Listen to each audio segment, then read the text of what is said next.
Hey everyone, let everyone come in a little bit here, and yeah, let's gonna discuss my LOY trade today. Um, since it's almost the end of the month, kind of got to wrap up this month, close things out, move on to the next month. LOY is a loser, of course. I iterated that on my video that I put out a couple days ago. Down a little bit, so I think this is a good time to discuss the importance of risk management because, months like this, not every month works out. December in this case didn't work out. Unfortunately, a lot of other stocks that I looked at for the month of December did work out. Eli Lilly wasn't one of them, but it happens. If this were easy, everyone would be doing it, making money. So, but just a losing month. Gonna move on. Gonna go into Netflix. Well, I'm going into Netflix for the month of January. I won't be closing out this LOY trade until tomorrow. I kind of want to give it another day just to see where it goes.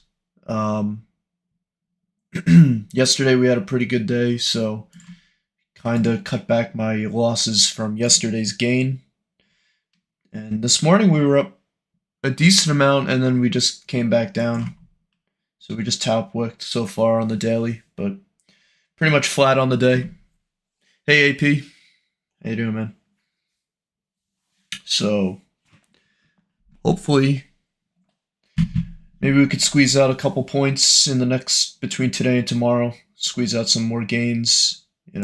At least cut back on this 62% loss. It was down further. It was down about 75%. Now it's about 62. So cutting back. Listen, I'd rather take a 50% loss than a 75% loss. Makes sense. But got my eyes set on Netflix. Gonna be entering this stock on the 2nd of January. I'd rather open a new trade once the new year starts. And we also have Netflix earnings for the month of January. So this is going to be a good month. A nice long month with earnings. So if Netflix has good earnings, we're going to fly, baby. Well, good guidance, too. Guidance is just as important as earnings. The amount of times I've seen companies come out with great earnings and then their guidance is garbage and then the stock dumps.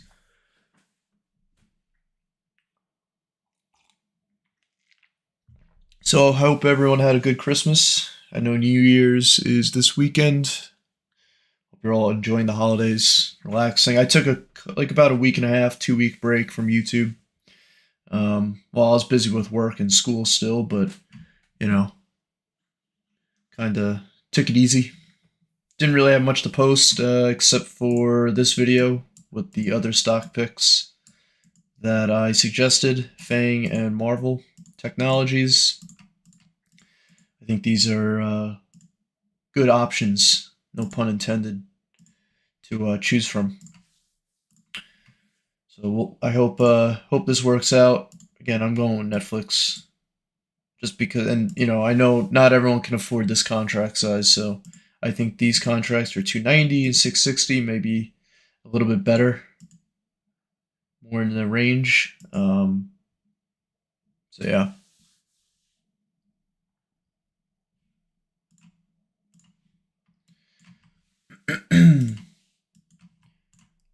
Really hoping to see LLY, move up to 590 by the time I close it.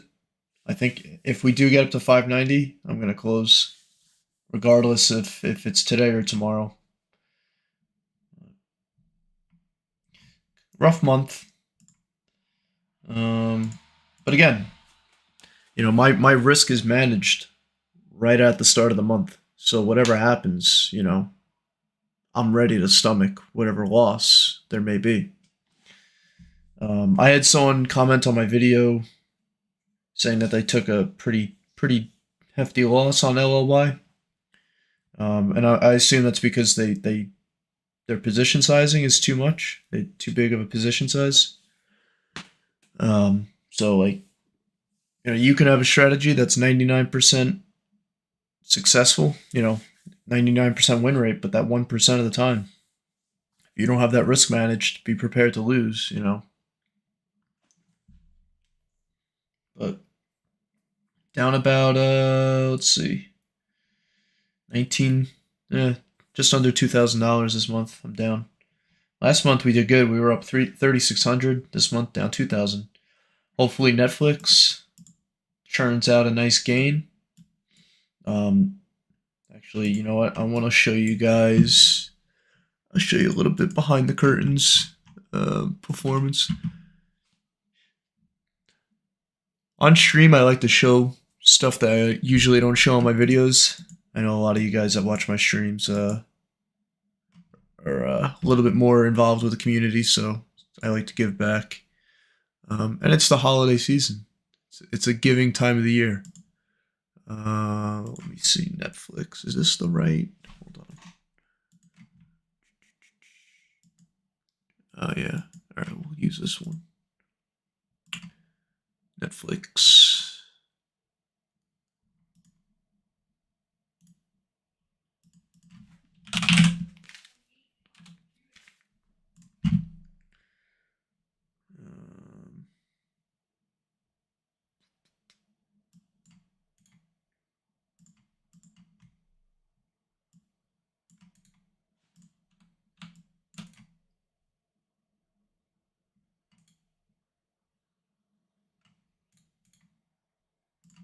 There we go. Why do you think LLY didn't do so well this year, even through backtesting shows in the past? The stock didn't go up. Eli Lilly didn't perform well. If you want to look at it on a monthly chart, I'll remove these drawings for a moment and the volume. Down 1.61%.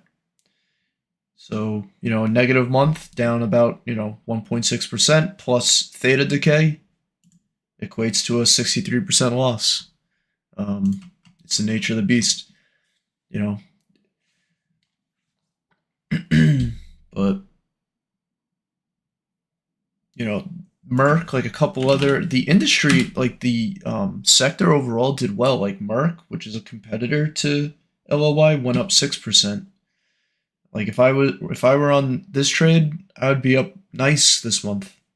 If I look up the X sector healthcare, the healthcare sector on the spider. So this is like a diversified ETF throughout the healthcare sector. It's up 4.44%. So LLY underperformed not only the market but the sector. So rough month, just not a good month, and it's to be expected. Like I'm not gonna win every single trade, and you'll see that pattern over time. But the important part is I do win more than I lose, and my profits outweigh my losses over time, which equates to very nice portfolio gains. It's all about patience, discipline, and following your plan.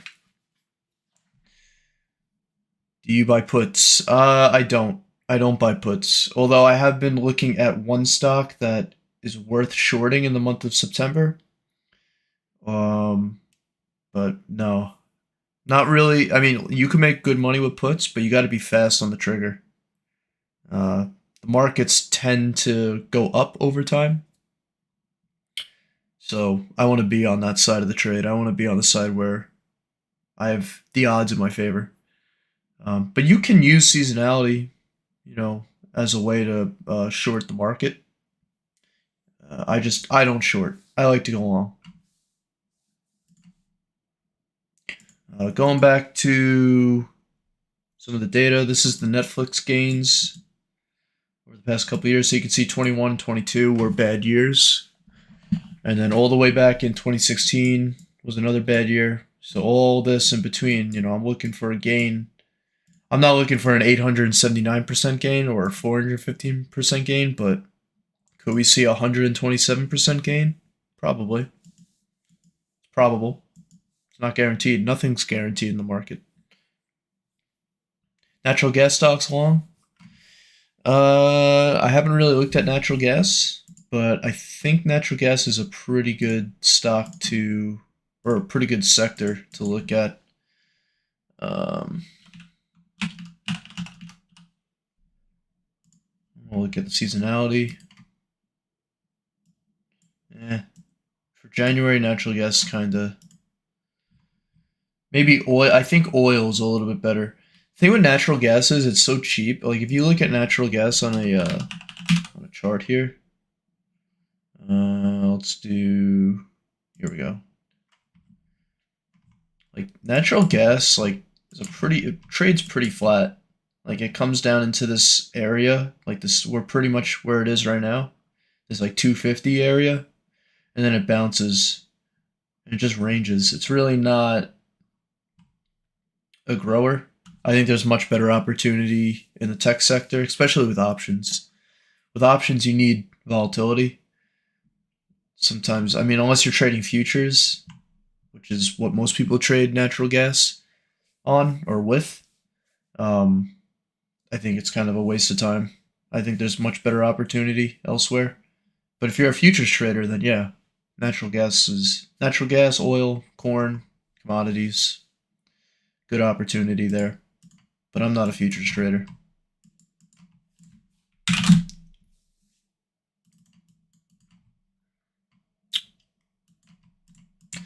So one stock I kind of wish I went into was AVGO because I was looking at this on stream and this thing rocketed.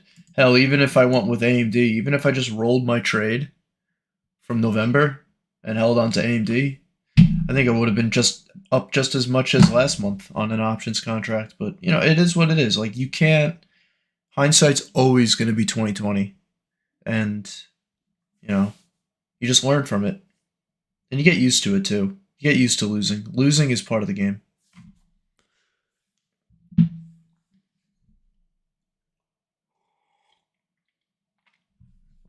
But since I'm in a loss for LLY, I want to see it at least come back up to like the 590 level before I sell, just so I can reduce the loss on this position. But we'll see.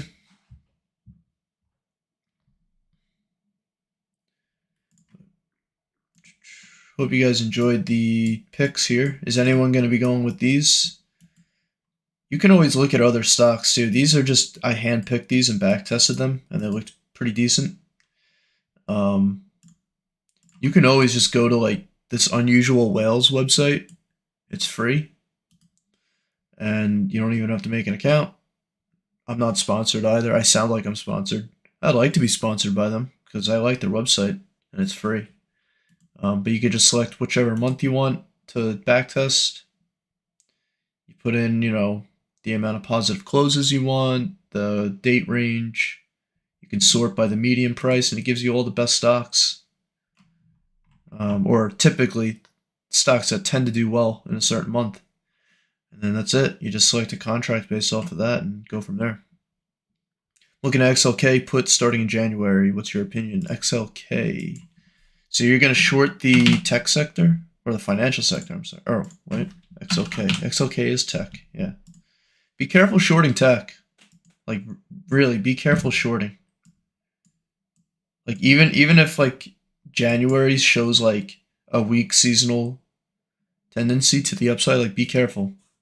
If there's one sector that I would suggest not shorting, it's tech. It's just way too risky to short.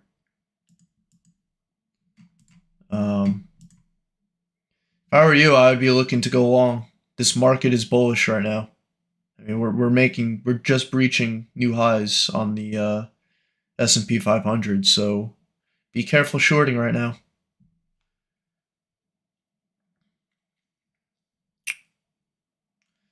So that's my opinion. I would not even touch puts with a 10-foot pole on XLK, nor most stocks.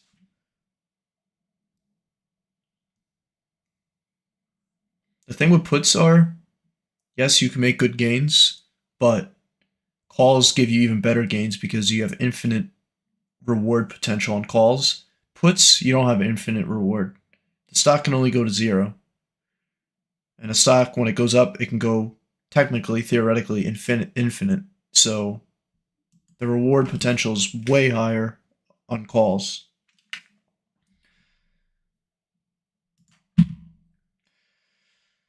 But XLK tends to do well. I mean, let's look at XLK on a monthly. I mean, this thing's just getting going. Like, if you look at every time the stock market or XLK starts to make, oh, my drawings are. If you look at every time XLK starts to make new highs, besides here, back in 23, it dipped down. But like, let's say you come up, right? You come up, you consolidate, you break higher. I mean, look what happens every time you break higher, and it keeps going. You come up, you come back down, you retest, you break through, you go higher. You come up, you come down, you retest. Sometimes you'll oscillate, but you're much better off going along. Every time you start breaching new highs, and maybe you'll see a retracement first and then a blow off to the upside. So be careful shorting.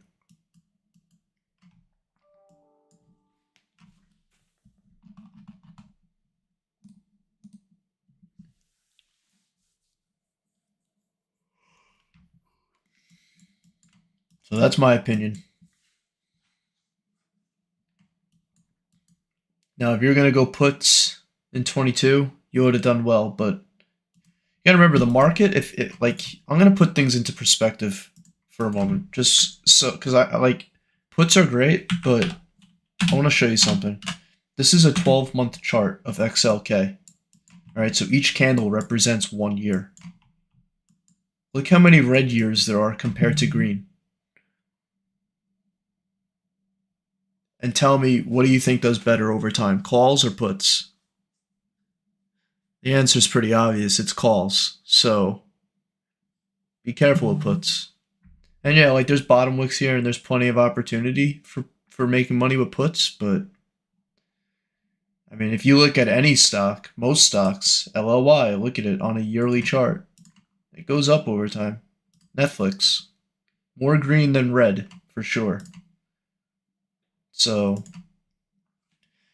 just from a 10,000 foot high up view of the markets, even the S&P. If you're looking at the markets from high up above on a yearly chart, markets go up over time, year over year. So,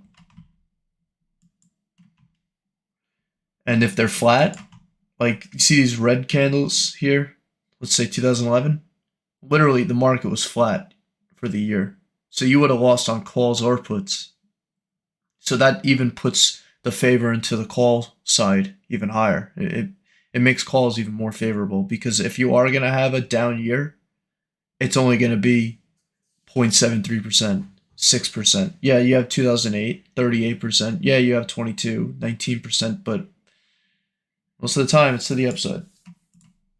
So that's the reason why I focus on calls only. It's just my honest opinion. Simple is better. Keep things simple.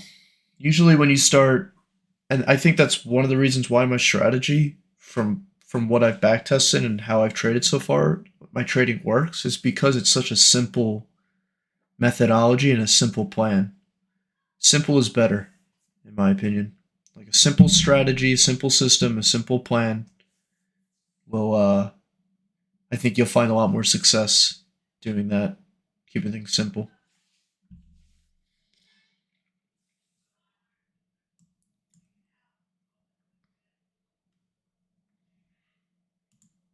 So back to Netflix.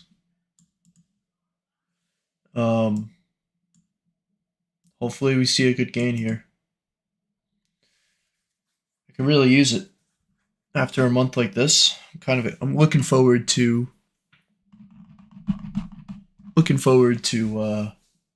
January already. So what about PayPal? I think PayPal did pretty well, right? Yeah, PayPal's been going up a little bit.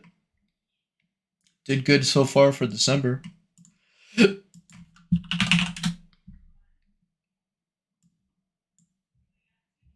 Okay, 67% on December. So the seasonality is not too strong, but it's there, and it's definitely played out so far this month. Um, January typically is a better month, it looks like, for PayPal. 14%. And the great thing about PayPal is it's sold off so much, and if the market is making new highs right now, and PayPal's still a great company, like it's still, and the PE is so low now, so there's a lot of opportunity here to the upside for PayPal. I don't think PayPal's going anywhere.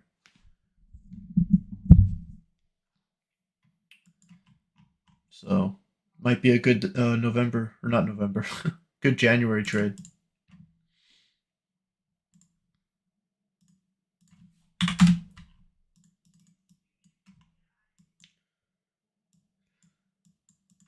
Keeping an eye on LLY on the shorter time frames. I like to look at the shorter time frames when I'm gonna be putting like exiting or buying a trade. Uh, that's the only. This is the only time. The turns of the month are when I really look at the lower time frame stuff. Um, you can see today we just had a nice move up, about 1% to the upside, and then came back down.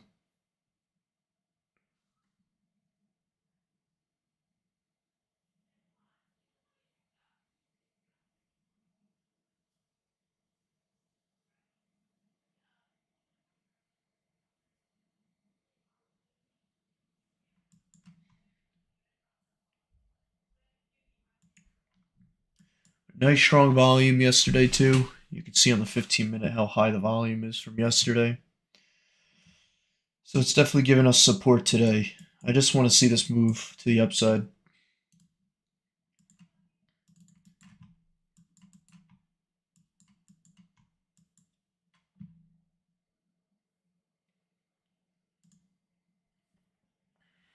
Again, down 61% on my position this month.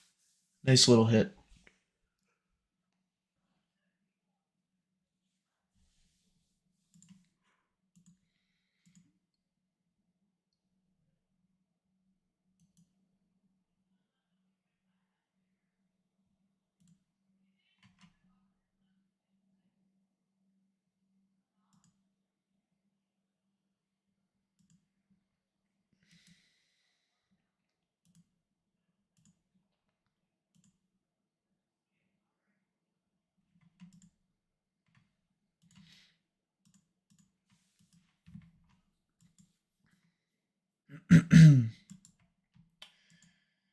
Take a look.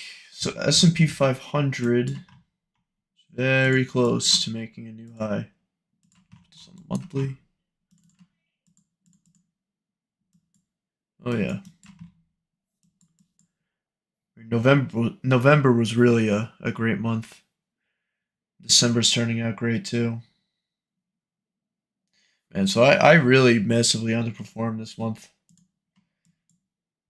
I think I'm thinking about taking LLY out, replacing it with something else for next year. We'll see. We'll see. I think because of COVID and all that stuff being kind of gone now, I think there's better opportunity elsewhere. Maybe in the tech sector. The tech sector seemed to be doing well for December, at least this year. But like most of my stocks, if you look, like you'll see over time, like most of my picks will be in the tech sector. Not all of them, but pretty much a lot of them. Because that's just what performs well, right? And as an options trader, I'm looking for the higher percentage gains month over month, and you're usually going to get that kind of gain from a tech stock. So you'll see a trend over time if you follow along with my trades or follow my videos. Pretty straightforward.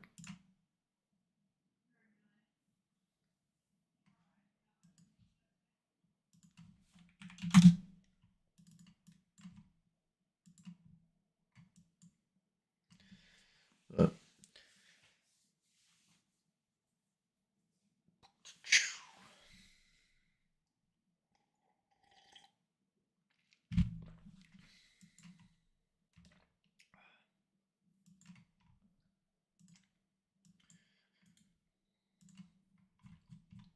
let's do a little bit of. Let me see something.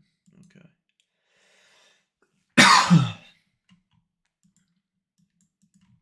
So I know I look at seasonality, and that's like what I base most of my research on. Not all my research, but pretty much the bulk of it. But I also look at levels too. So the way my preferred method of looking at levels is using volume profile. So if you guys haven't looked at volume profile, it's a pretty neat indicator. Um, let's use, yeah, pretty neat little indicator. So basically it takes volume that you would see down here and puts it on a vertical line or vertical axes, and you're able to mark. So like right now, Netflix is literally at a high volume level or area, which typically means there's support and resistance in this area. So this is a level to watch out for, and that would be the 491 level. You can even argue it's a little bit lower where the price respects down here, right? And then I'd say like up here too, another level, 558. Another level would be like right here. Of course, point of control at a 360. Big volume right there.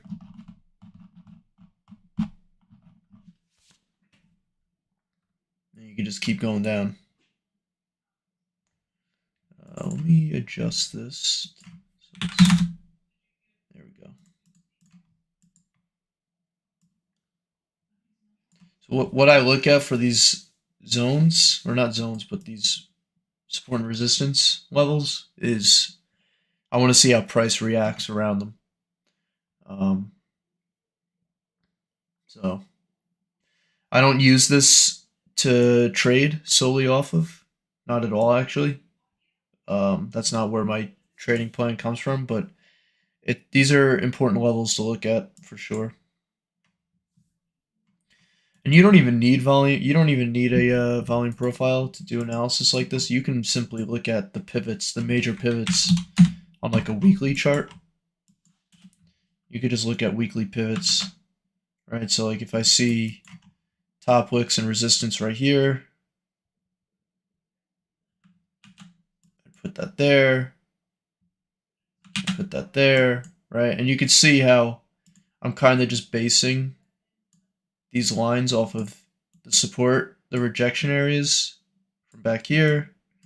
And you can see when I go further into time, it's respecting.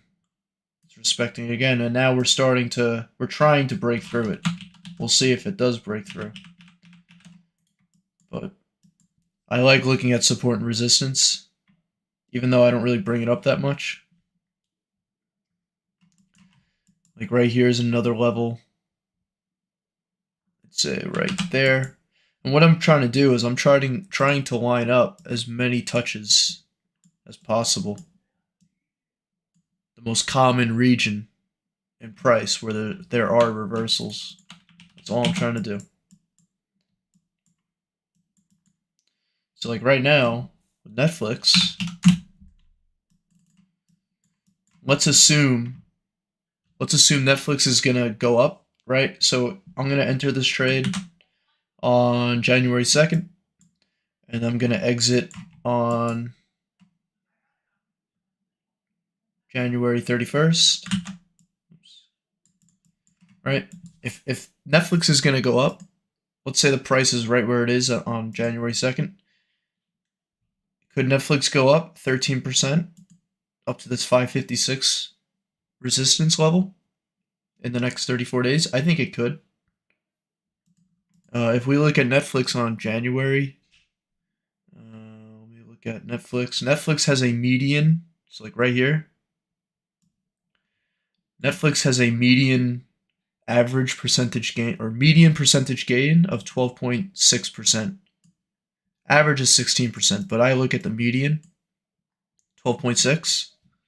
That's pretty close to that 12.6 percentage gain is pretty close to 13.5 on the charts. So we could see a gain like that for Netflix. So like I'll try to keep these levels. I should really like lock this. I always like delete my charts and reset them. But I should try to keep my levels on the charts so you guys see them. But let me lock that. And support would be 483. So, and those are really the only levels I'm interested in. Okay, and then the vertical lines are representing my entry and my exit. Right? And then if I wanted to, I can go ahead and apply a MACD or an RSI, right? But I don't really use oscillators that much. I'm not really too big into them. So if you take seasonality and a target, 556 is a good target, I'd say, for Netflix. We could go higher. We could go to like 580 or 570. But what I'm doing is I'm just looking at the most common pivot point on Netflix. So I'm coupling support and resistance and seasonality, which I think are among the strongest ways to identify opportunities in the market. Because if you look at seasonality right off the bat, you're putting odds in your favor. And then if you look at support and resistance, you kind of have a good idea of where you want the price to go.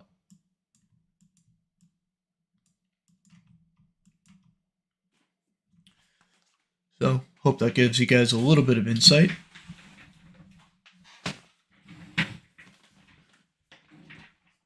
We can look at LLY and do the same thing. So LLY, it's already extended. But if I try to find the most common point, I may have to look at this on a daily because there's really not much weekly data going back too far. But if I were going to put support and resistance on this, it's kind of scattered right here. And this is where like volume profile helps a little bit. And I could show you guys like an example. So let's say we're on October 3rd right now for LLY, and I want to see, I want to put on a trade. I'm going to use volume profile up to here. Like you can see where the support and resistance is going to be already. So like I'm looking at these high volume nodes. So one here, obviously one here at the top. This red line right here is point of control.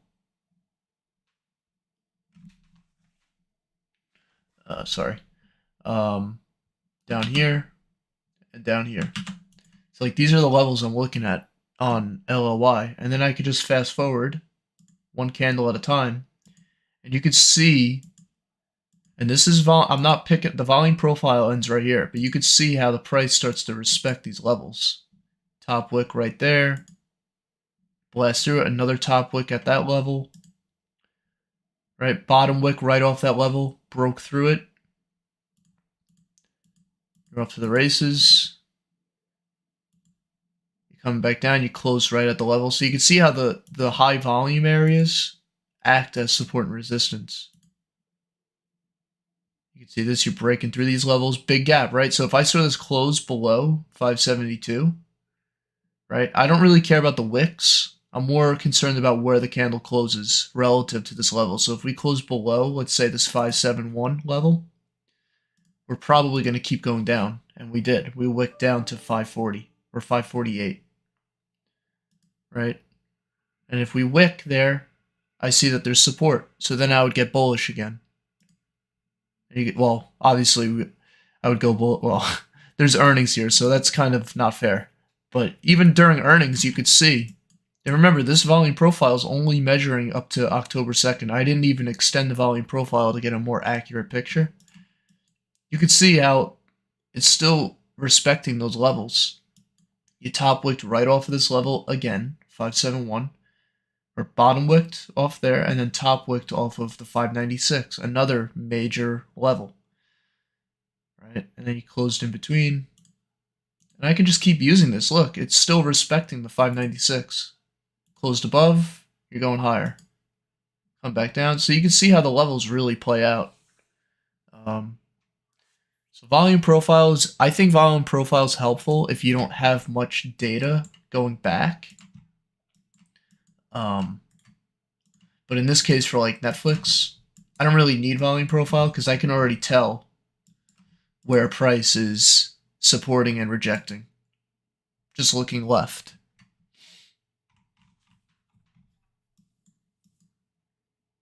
So right now, Netflix is actually in a very good spot because Netflix is in a good spot right now for January because we broke above. If I go to a weekly, and let me turn off that. If I go to a weekly chart again,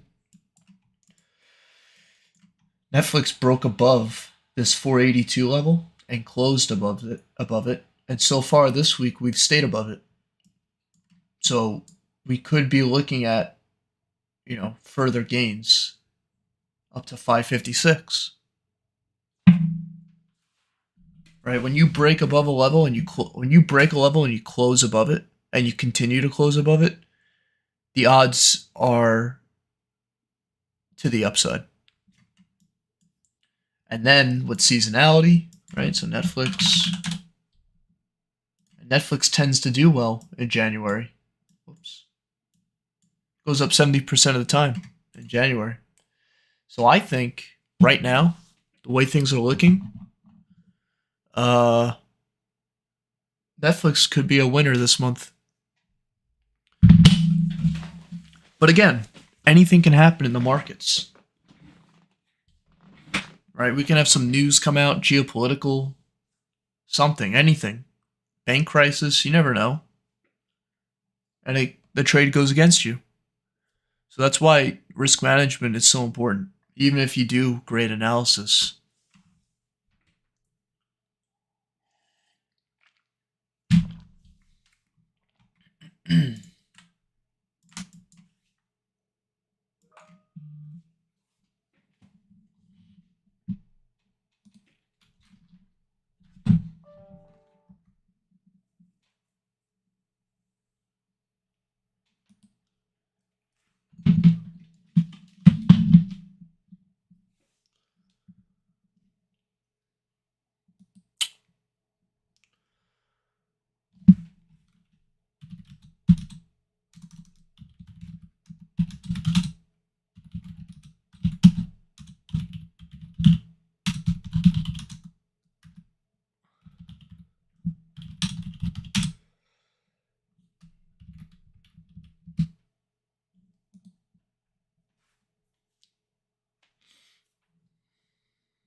Netflix has been consolidating too for the past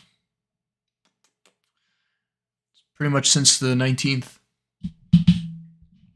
which means that this is coiling up. Hey John, how have I done in 2023? I've done pretty well. I don't really share my account numbers. Like I show real P&L, I can tell you I've done pretty poorly for December. But yeah, no, I did pretty well in 23. Um, I've been trading for a while, and you know, I've been finding success over the past like year or so. So that's why I kind of created a YouTube channel, because I feel like I've gotten to a point now where it's okay for me to share my ideas, because I've kind of sifted through so much garbage already, and I'd rather give back to you guys a little bit, give you some of my insight. So,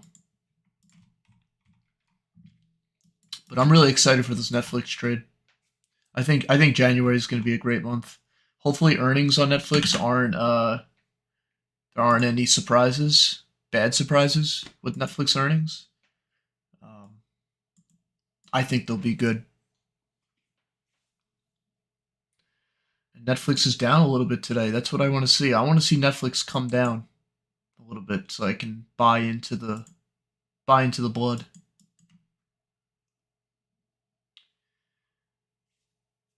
DPZ? Isn't that Domino's Pizza? It is Domino's Pizza. I think DPZ. I think it has a pretty good seasonality. Let me see. I know it's a great stock. It can move a lot. So it does well on a 20-year for January. Let's look at it on like a 10-year, 75 years. So recently Domino's Pizza hasn't been doing that well in January, so be careful. You can see the past 5 years, it's only gone up 40% of the time. So it seems like Domino's used to go up more pre like 2017. Let me look at Domino's on a monthly, and then we'll look at its levels, support and resistance. So seasonally, all right, it's got a positive. Looks like it's holding structure and starting to break upwards for.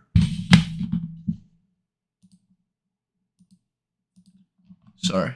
Looks like it's starting to break upwards. You know, it's just coming out of that 2022 rut still, even though 23 is over. But it's coming back up. Had a good month last month. And isn't it funny how, like, I can exclude the previous November. So if we look at all the Novembers on Domino's Pizza from 2004 until 2022, so I'm not counting this month right here, we know, based off of seasonality, Domino's Pizza goes up 79% of the time between 2004 and 2002, or 2022. Look what happened in 2023. Went up 15% in 1 month. So Domino's has great seasonality for November and February. February is a good month. But actually, hold on. February is not a great month recently. So you can see like the past 5 years. Look at Domino's Pizza, 100% in November. Like that's good. Looks like May is also a good month, or May and July as well. So I like to look at seasonality over 20, 10, 5 years. I like to look at all of it just to get a good idea.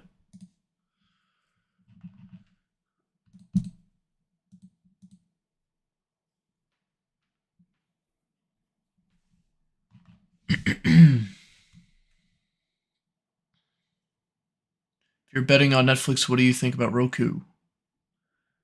What do I think about Roku? Actually, hold on. Before I go any further, let me finish my analysis on Domino's Pizza. All right. So here's the thing with DPZ. Right now, you are up against resistance right here. How do I know that? Because this is your first rejection. You respected the level here. You broke through this, used it as support, went higher. Had a little bit of You respected it again here, but then broke through it. Rejected it. Almost rejected it here. Are we rejecting it again here? Could be. This could reject, my honest opinion, Domino's Pizza could reject this like 413 level, come down whatever amount, and then it's not going to go up until like March, possibly, just based off of seasonality. This thing may consolidate for like a couple months, and then once March comes, it may break through. So that's what I would look for with Domino's Pizza right now. So be careful with that, because on a weekly time frame, it's up against resistance right now. And it seems to respect it pretty well. So, but the good news is the overall market sentiment right now is bullish. So there's a good chance that this continues going up. And listen, we've had closes above it and we're still rejected, but you're starting to close, breakthrough and close. Wicks are a telltale sign. If you see a wick, that definitely means you're rejecting, which we did get. We did get a wick, but now we've come back up. So it's kind of a coin toss right now with DPZ. Let's look at Roku.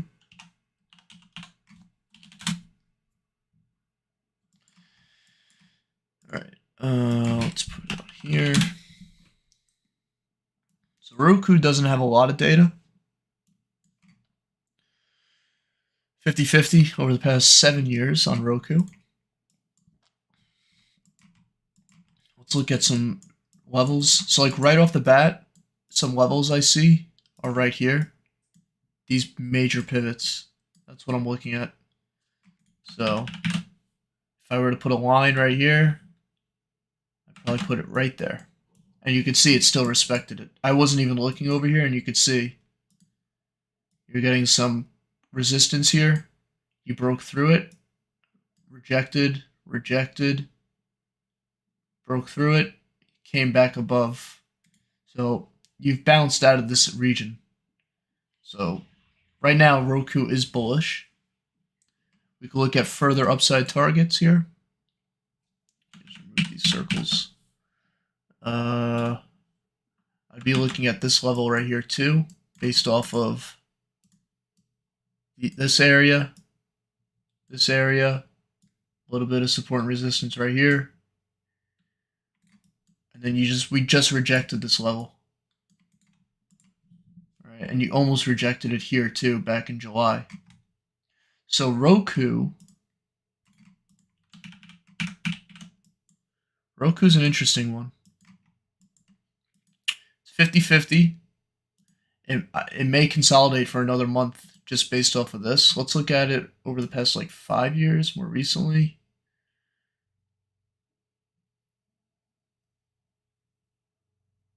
Yeah, it's kind of a coin. It's a coin toss with Roku. You also gotta remember Roku's a much smaller market cap than Netflix. 13 billion on Roku versus 13 billion on Roku versus 214 billion on Netflix. So just based off of market cap, Netflix and Roku are not the same. They're in the same sector, but Netflix is a much bigger stock. I wouldn't trade this. If I were going to trade Roku, it would probably be in May and June, just based off of seasonality. 83% for May and June. Those are pretty good odds right there. So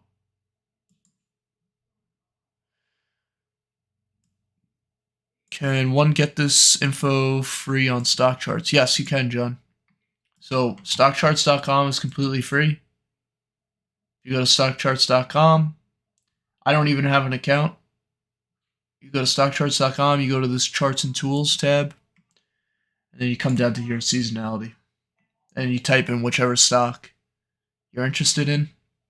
If you want to find a stock to look up, I use this site as well, Unusual Whales. You could select whichever month you're interested in.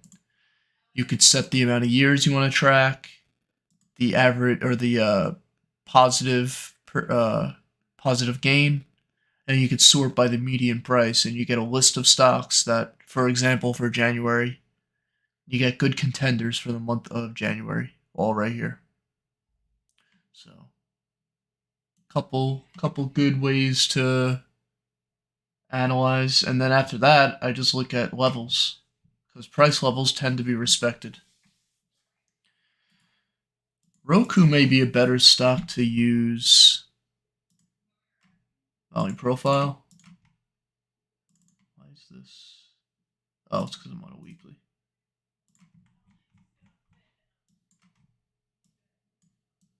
Yeah. So you have a lot of volume in this region right here. That's going to be tough to break through. That's going to take a while. It's a lot of work. No problem, John.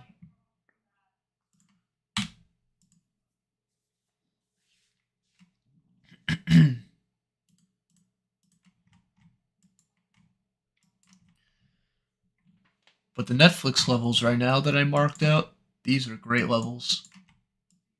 I really hope we come back up to like 560, 556. That'd be really nice.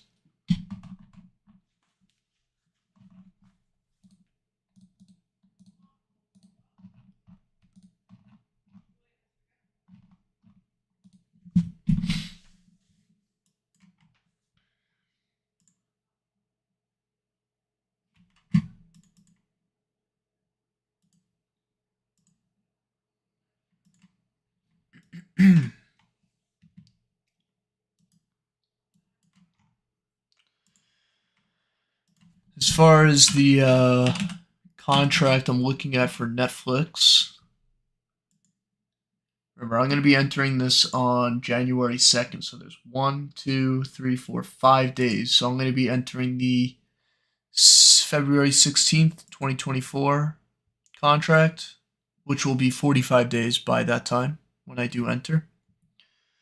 And I'm going to be going around the 45 delta, so maybe the 505. Depends on where the price is, right?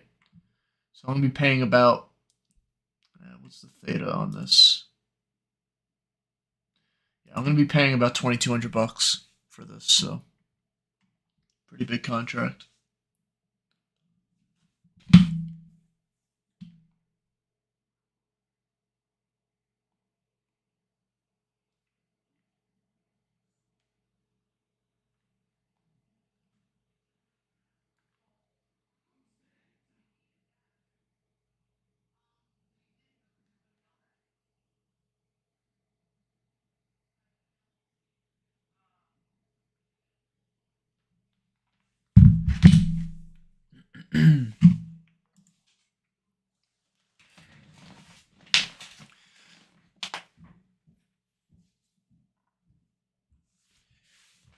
So I try to like reiterate this or emphasize this, but go out on your own a little bit and research your own stocks and see what you're interested in, right? And like research stocks that have optimal options pricing, right? Like $2,000 on a position. Not everyone can afford that, right? Like it may be too risky for someone. So go out on your own a little bit and do your own research, and see what you like. Like, don't follow exactly what I do. I don't want you to follow exactly what I do. I show what I do because I want to show you guys that, the strategy and my trade plan is something I actually use. I'm not just putting this out there for, clicks and hopefully you guys, buy a course or something. That's not what I do. Um, but do go out there and like kind of don't be afraid to find your own stocks that are interesting. And I think a lot of you guys do that already, just based off of what I'm seeing in the chat. You guys are always suggesting tickers for me to look at.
So is anyone else putting on any trades for January?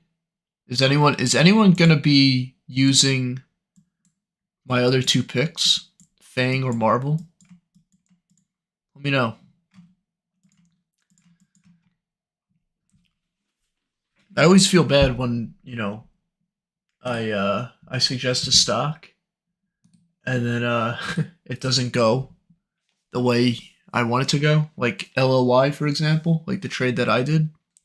Um, I don't want you guys like blaming me for losses, and that's why I stress like risk management and doing your own research. Like just because I go into a trade doesn't mean that it's like gonna work out, right? Like and when I put on these trades, I expect them not to work, but I expect to make money over time.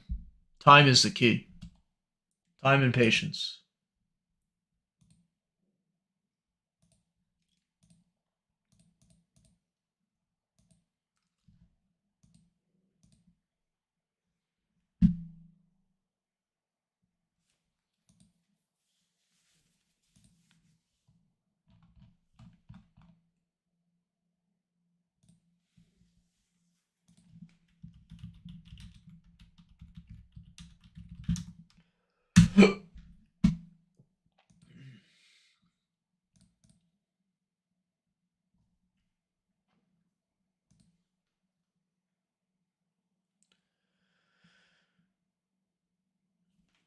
Likely to go into one of them you listed.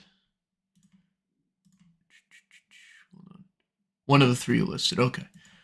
The chat gets cut off, so like I have to like I don't know why YouTube does this, but that little heart icon on the bottom right side of the chat, it blocks like some of the words, so I have to like pop out the chat. I don't know why YouTube has that set up like that, but um yeah. You try I think I think Marvel's a pretty good one because this is a I mean they're both tech stocks, right? But hold on, just give me one moment, guys. I'm working on something on the side here.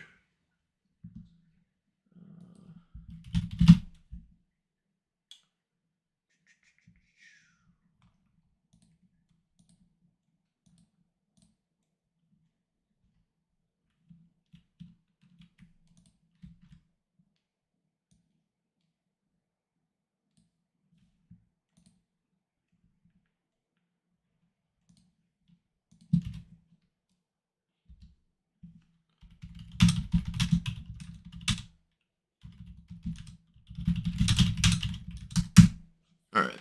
I'm using.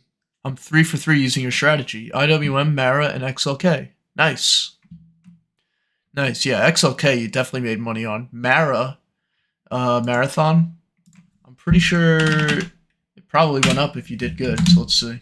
Oh yeah. Oh, dude, congratulations. Nice trade. Beautiful trade. Wow. 140% in 1 month. Whew. And let's put that into perspective for a moment. 140% in 1 month on marathon is insane. Um, I mean, it's happened in the past, but if you translate that into options gains, I'm sure the IV is insane. We can go back test it. So I'm gonna go to this is paper or simulated. So I'm back testing. Uh,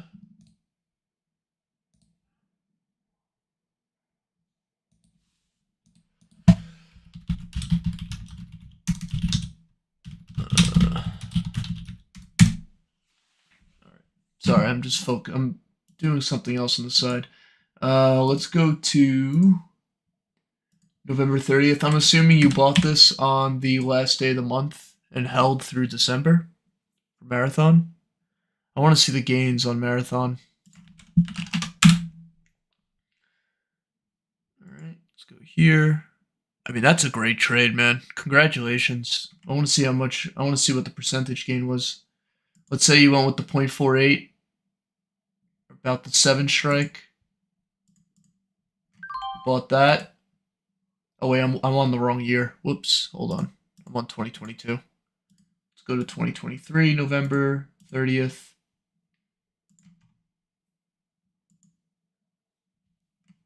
Wow. Yeah, talk about missing out on opportunity. Marathon was probably the one, probably the trade of the month right there. I'm gonna go with the 0.41 at 110. Nice spread. You see how high the IV is though? 100% IV. So implied volatility is very high. I want to go over IV rank, which is probably an even better metric to use because IV rank takes into account historical volatility and gives you a better idea of if a stock or if an option is overpriced. I only have data up to the 26th, so we're going to just go there. The 26th on Marathon would put us, I mean, this thing's gone higher, but 26 would put us right here on the chart. Wow. So you're telling me you made you made 1,106% on this trade, give or take, around there. Let's say you made 1,000%. That's awesome, DC. Congratulations. I'm assuming you bought this at the beginning of the month, but even if you bought it mid-month, you're probably up a nice amount. So congrats. IWM.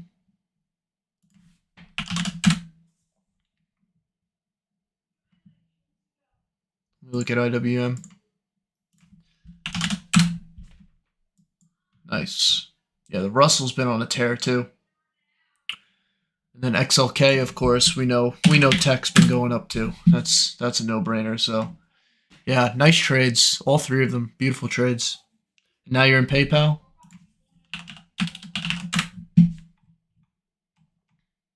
Nice. So you're just putting on these trades as they go. Like you're not really holding them. You're not like entering them on the first day of the month or anything. You're just kind of putting them on when you see fit. Yeah, DC, you're making better trades than me, man. You gotta start your own YouTube channel.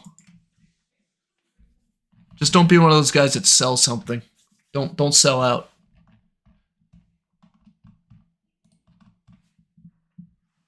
This is why I kind of want to make a Discord community because like we can have more conversations like this off stream.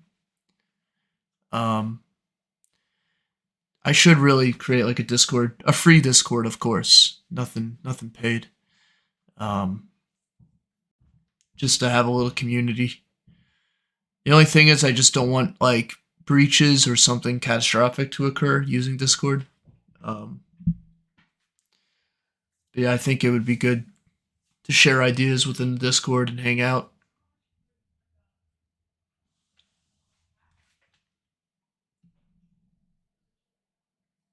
But the only thing is with Discord, like it's a little bit to manage, and I really don't have time to manage a Discord. So that's like the one thing. So I'd have to figure out something. No selling with private jet in the back. Yeah. Yeah, what if I posted a video with me telling you guys to buy my course for $10,000 and I'll get it on my private jet, my rented private jet out of my rented Lamborghini. I could do that.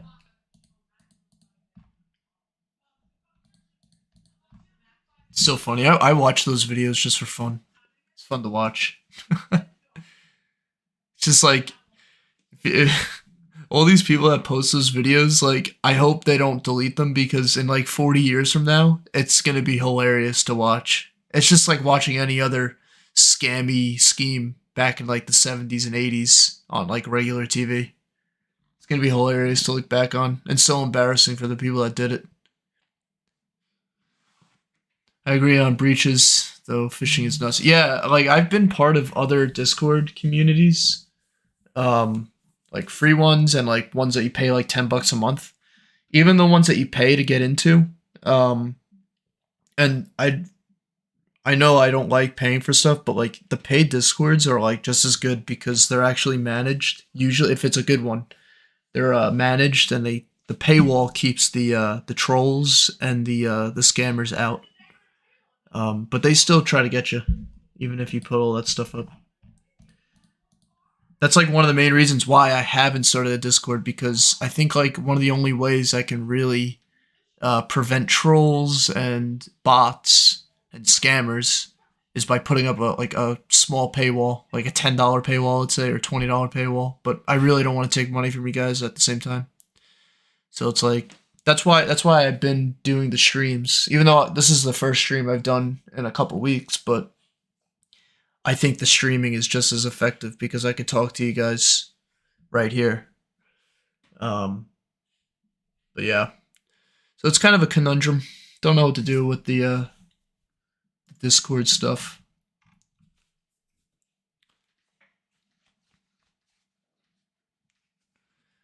Maybe if my following gets a little bit bigger and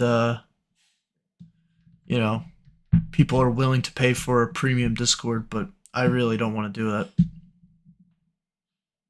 I'd rather you guys save your money and invest it. Use that money towards you know, other trades.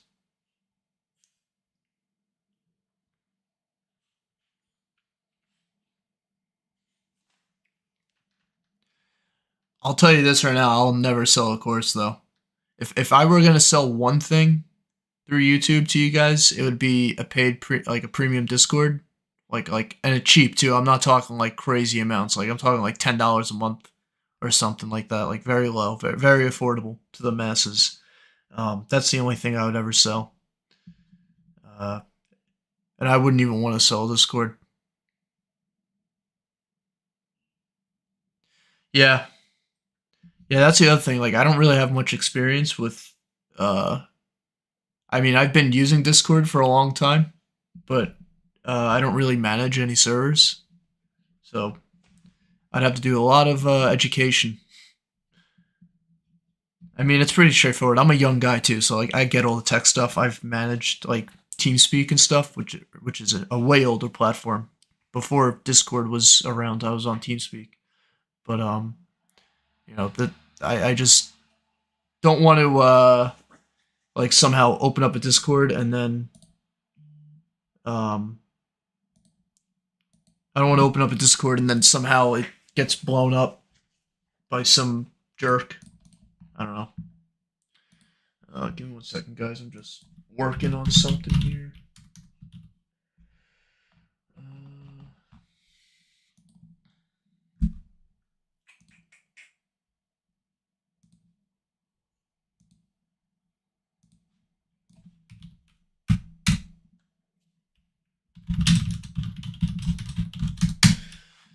Man, look at the time.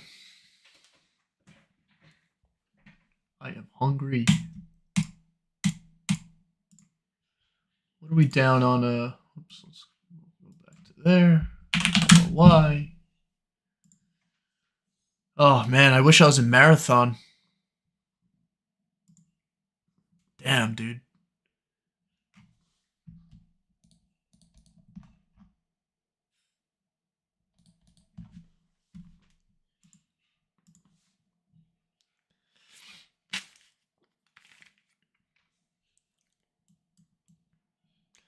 Yeah, I think a free Discord would be like the best thing to do.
Have you guys ever tried using the most liked indicator on TradingView? Squeeze momentum.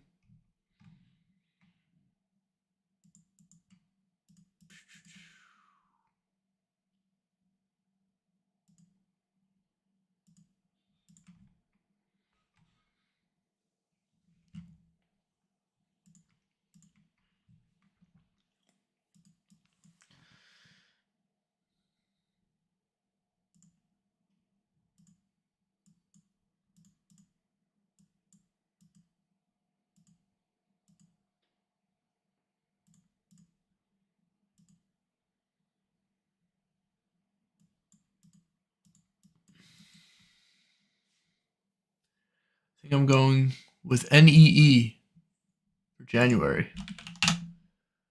Nextera. Electric.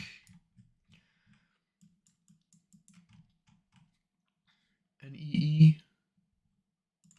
Let me see. I think we've looked at this one before. Alright, so good seasonality for January. Past 10 years, it's even better. Past 5 years, 60%. Alright, so the past 2 years, NEE hasn't gone up in January. That's one thing to note. It did go up in 21, 2020, 2019, so it could be a good opportunity.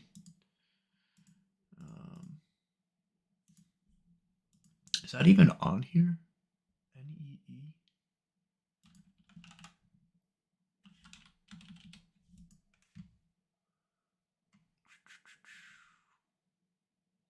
Say like 10 years.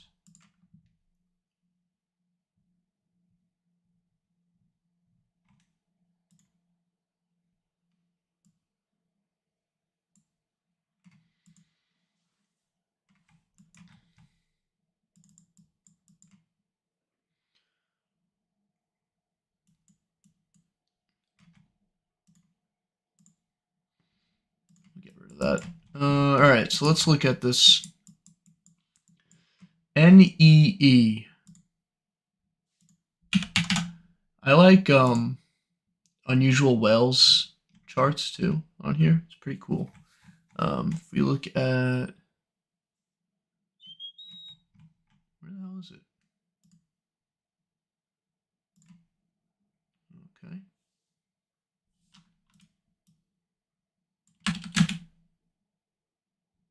Whoopsie.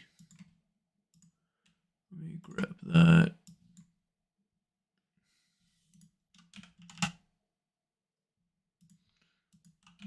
Oh, here. Well, if I just go into here and then do this.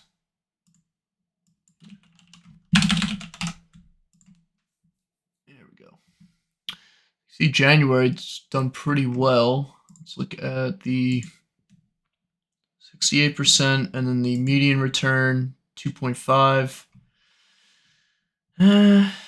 Is March a better month for it? October. You can also, like, I know I go off of like the performance, like the monthly performance, but you can also look at median return as a way to identify a certain year. So like the highest median return for NEE is October, and you can see October has quite a few green months. And also October is one of the top months for, so like October would be a good month. January, it's there. It's there. Like there's opportunity. Are there better opportunities among other months? Yes. Took a big spill in September.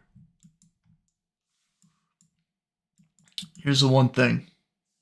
Right here, that level right there, that 64 level is huge. Yep. Why is it huge? Well, resistance, support, support, support, support broke through, resistance. So be careful with the stock. Be careful. Now the seasonality's there, so could it break through? Yeah.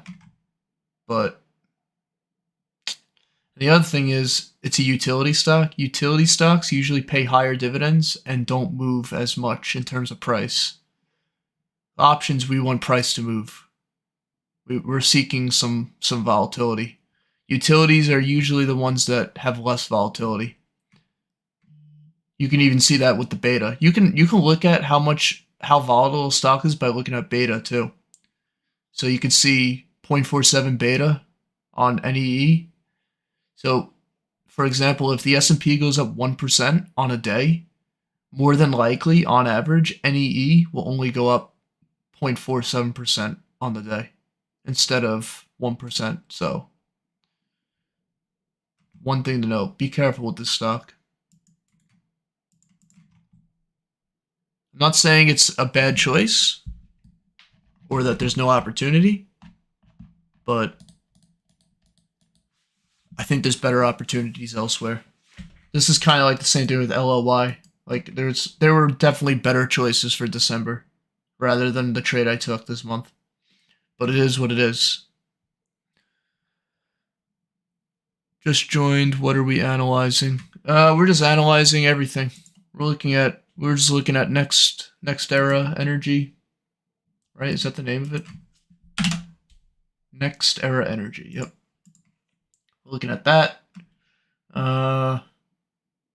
Going over seasonality, of course. Watching this trade. Oh, we got a Discord, all this communicator trades. Yeah. Yep. I have to look into it.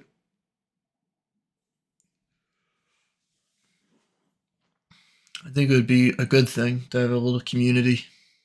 Because really the only way we interact are through my comment section or here on stream. So it would be nice to have a platform that you can go to 24/7. So I really have to look up like how to create a Discord. I think someone was saying that there's like templates. Maybe find the template. Yeah. So, and I will make it free. The only thing is, over time, if it gets too big, and there's trolls and there's bots and there's shenanigans going on, you know, a paywall may be necessary to sort out those kinds of issues. But I don't want to put up a paywall, and that's why I haven't created a Discord.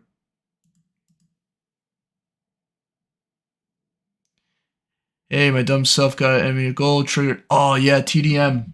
I was looking at that. This stock, my God, and this is like an example of why holding on till the end of the month is important. And that's why it's also important to risk what you're willing to lose as soon as you enter the trade. Like I don't use stop losses on options. I try to hold through the entire month. Yeah, this stock, I saw it dump and then it just ripped higher. I mean, the 5% day. Yeah. Would you be up on a contract though? See, if you entered on the 30th, I mean, you'd be up 4%. So yeah, you'd probably be up a little bit right now on your contract. But it happens. Don't. Lesson learned because I was okay with losing the entire trade, so I think and that's part of following your trade plan. You got to follow your trade plan. You know, I'm putting on this amount of money for this amount of time, and whatever happens, happens. The market, you gotta remember, like, you have to surrender yourself to the market with any sort of trading. The market's gonna do what it's gonna do. The market always knows better than your strategy, your indicator, your own thoughts. So, you kind of got to let the market do its own thing. And, NEM right here is an example of that. And lesson learned. Like, as long as you learn from something like that, you'll be fine. So, but like, I've back tested many stocks, and this happens. You enter the trade, it goes against you, and then mid-month, all of a sudden, it rips higher. And you would have made good money that month. But, if you were shook out or you had too much on the table, right? Too much risk, you're getting antsy, you close the trade. And usually when you close the trade, it's somewhere down here at like the lows. And then it goes up. It's a great experience for my first time testing out. I'm currently screening stocks for January, have been for the past week or so. Just been busy with work, so I haven't been able. Yep. Yeah, oh yeah, I've been busy with work too. But yeah, like search, just look for stocks that, do what you did with NEM. I suggest looking towards tech stuff, like stuff in the tech sector, um, stocks that have good volatility. Gold mining stocks like NEM here, yeah, it has volatility, but this stock also consolidates a lot and ranges for periods of time. Um, but I think if you do the same thing for January, but you hold close to your plan, you actually follow through with your plan and hold to the end of the month. I think that's the last key is the psychological aspect of the strategy. You gotta believe in it. Like you gotta have belief, even if it goes against you at first. Like LLY, I'm losing 2 this month too. TDM. I'm down right now on LLY. I'm down 61% on my contracts, but I'm still holding, and I'm gonna close out tomorrow. I know I said I was gonna close it earlier, but I'm closing out tomorrow, and we'll see where it goes. It can go down by the end of today. It can go up another 2% tomorrow, but I'm following my plan.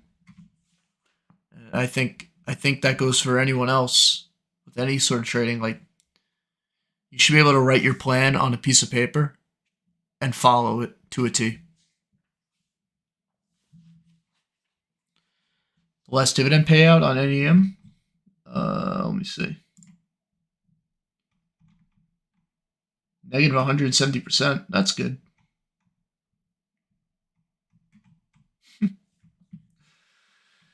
Yeah. 48 billion market cap.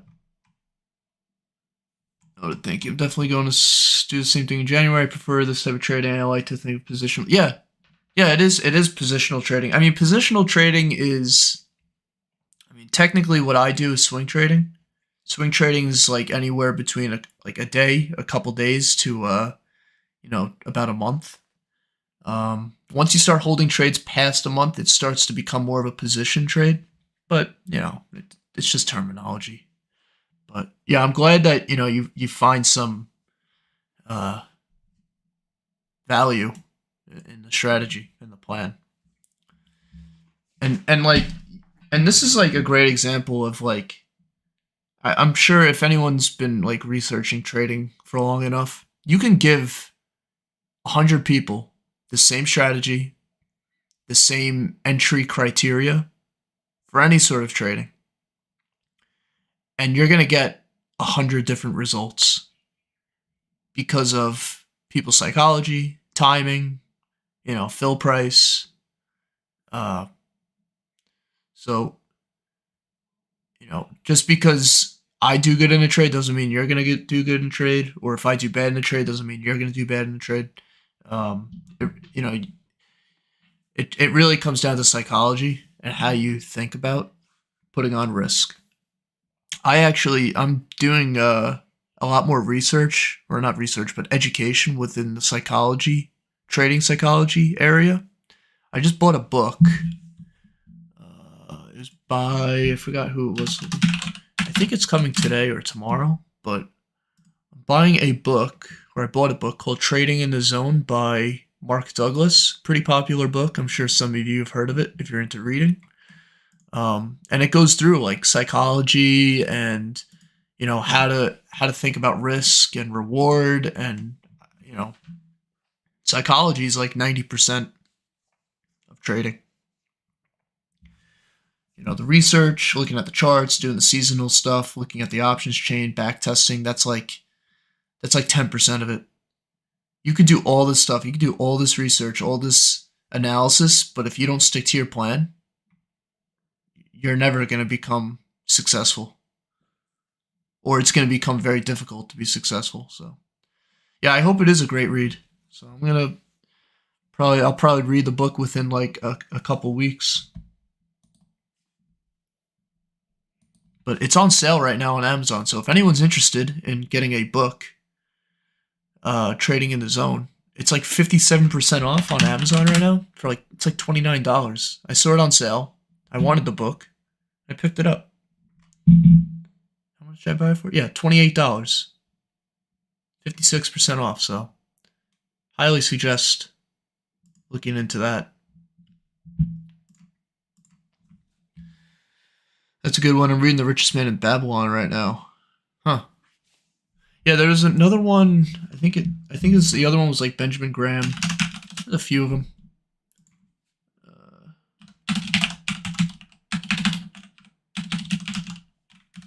Babylon. George S. Klein. Oh, nice reviews. Yeah, so I'm starting to get into like finance books now. It's funny, I'm just starting to. I mean, I've been into finance books for college already, more technical and fundamental stuff, but now I'm looking at more so like, good authors and highly rated books pertaining to finance. NEM looks like a value pickup. NEM. Let's see. I mean, it's kind of been sideways for the past, oh my god, almost 4 years now, 3.5 years. I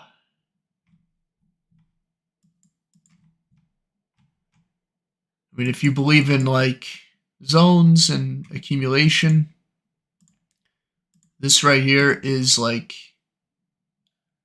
the accumulation zone technically. So yeah, it could be a good long-term hold, especially if gold continues to go up. Gold's been going up. I think gold's at like new highs right now. So just under new highs. So could be a good hold. I picked Abbott for December, but sold once I was up $100. Then Abbott went way higher. I missed a lot of gains. Hey, it's always better to win than lose. You can always be like me and be down 61% on your trade. So pat yourself on the back. Don't worry about it. It is what it is. And guess what? You learn from it.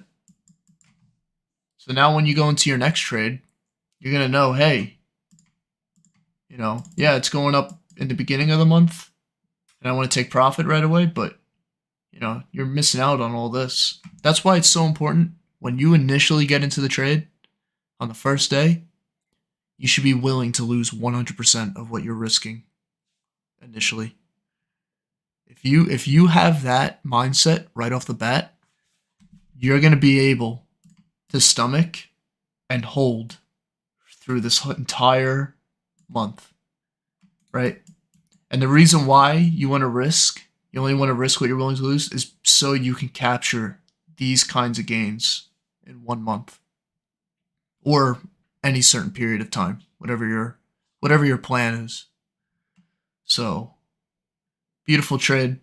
I mean, hey, you made money. You made $100. Hey, you did better than me.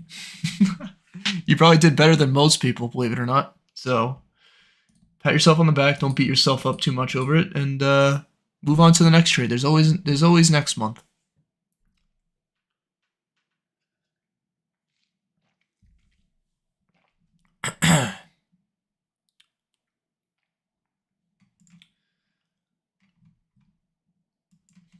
Yeah, Abbott went up. I was surprised that LLY didn't follow. Like Abbott was one of them. Merck, again, another one that went up a bunch, still going up. And then LLY just kind of sputtered out, just kind of chilled, pretty much traded flat on the month. I mean, we're down 1.42% on the month for LLY. So not like nothing catastrophic happened, but compared to the rest of the sector, LLY massively underperformed the healthcare sector and the S&P. Believe it or not, obviously the S&P. So yeah, it is what it is.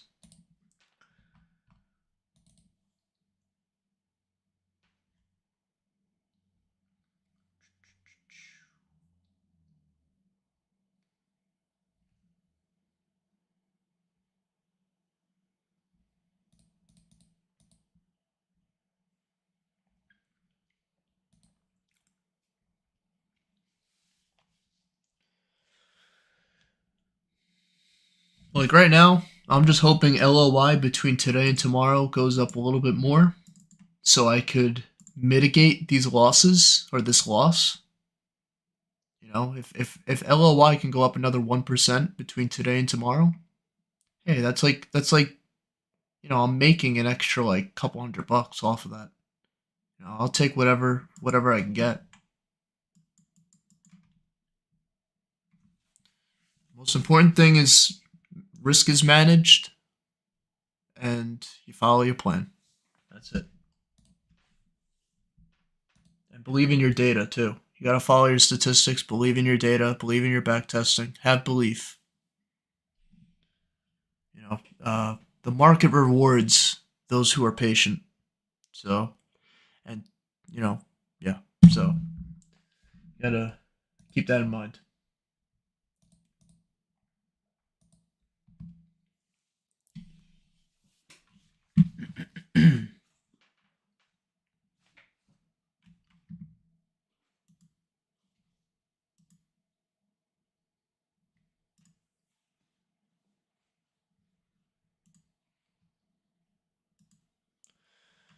All right, how long have we been streaming for? An hour and a half. All right, guys. So I'm gonna wrap it up here. I gotta go eat lunch, take care of a couple things. I will be. All right. So before I go, let me just tell you my plan. I'm gonna be posting a video hopefully tomorrow. For LLY, I may close out my trade. Well, I'm definitely closing out my trade tomorrow. So I'll make sure to post a video on that. And yeah, just update you guys on the LLY trade tomorrow, and then I won't be posting my video for Netflix. So I already released my pick for Netflix. I already told you guys in my previous video I'm doing Netflix. But I won't be posting a video about it until I'm in the trade, and I'm going to be entering that trade on January 2nd. I'm not entering the trade on the 29th. I don't want to pull unrealized gains into the new year. I'd rather close out my books completely for 2023 and start fresh for 2024. So new year, new month, new trade, and hopefully new viewers and subs too. I like to see the channel grow. It's cool talking to everyone, getting good insights from everyone too. Look at super. What's super?